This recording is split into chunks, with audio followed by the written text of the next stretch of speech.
When I was in high school, my brother and I experimented with PGP. Boy, that sounds like a drug reference.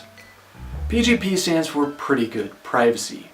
It is a dual key, end-to-end encryption intended for email. The advantage of PGP is the public and private keys. The private key is for decrypting, so you keep that to yourself. You trade public keys with anyone you want. The public key can only encrypt. Since it is a two-key system, that means the only person that can read the message is the person that it was meant for.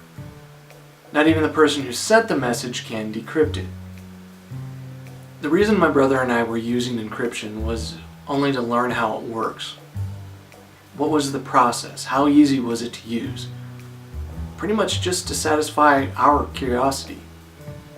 And we stopped using it because at the time there wasn't a lot of people using email. And even fewer who were willing to go through the effort of encrypting. Most of the time the response to the idea of encrypting email was, "That sounds too complicated."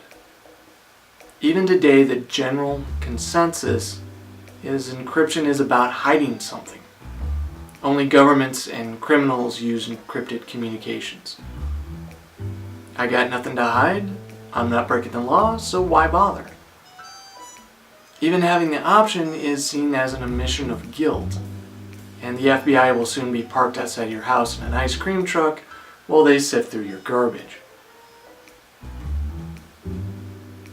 At the time we didn't have anything to hide. Still don't have anything to hide.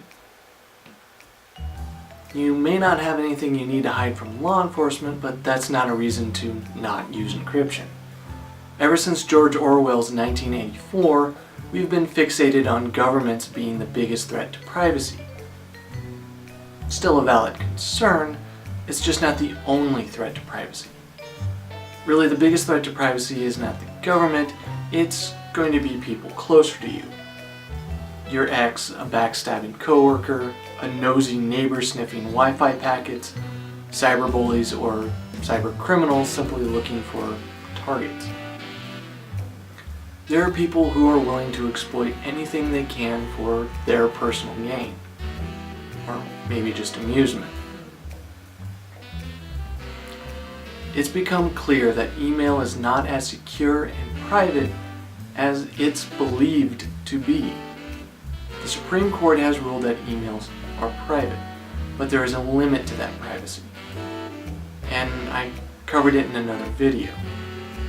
In short, email privacy is porous, brief, and easily invaded. The act of encrypting my email says that I am exercising my right to privacy, and I expect the contents to remain private. By using encryption, I am controlling my information about me. I'm preventing the service providers from scanning. By storing the emails still encrypted, I'm making it harder for someone else to read my email. I have also ensured that they are under my control and not considered legally abandoned. If you've seen my other video, that would make sense. Consider this. It is possible that someone has, will, or is currently snooping on you and you may never know. I know that people are going to say that Google and Microsoft or whoever provides the service should do more to protect us. Well, the task of protecting privacy on the internet falls mostly to the users. The companies that provide free services have to limit the amount of responsibility they have for user privacy. It's not economically possible for them to provide free service and deploy the manpower needed to oversee privacy for everyone. This is as good as it's going to get. If you want better security and privacy, you'll have to do it yourself. An open PGP is a good place to start. Thanks for watching, and good luck.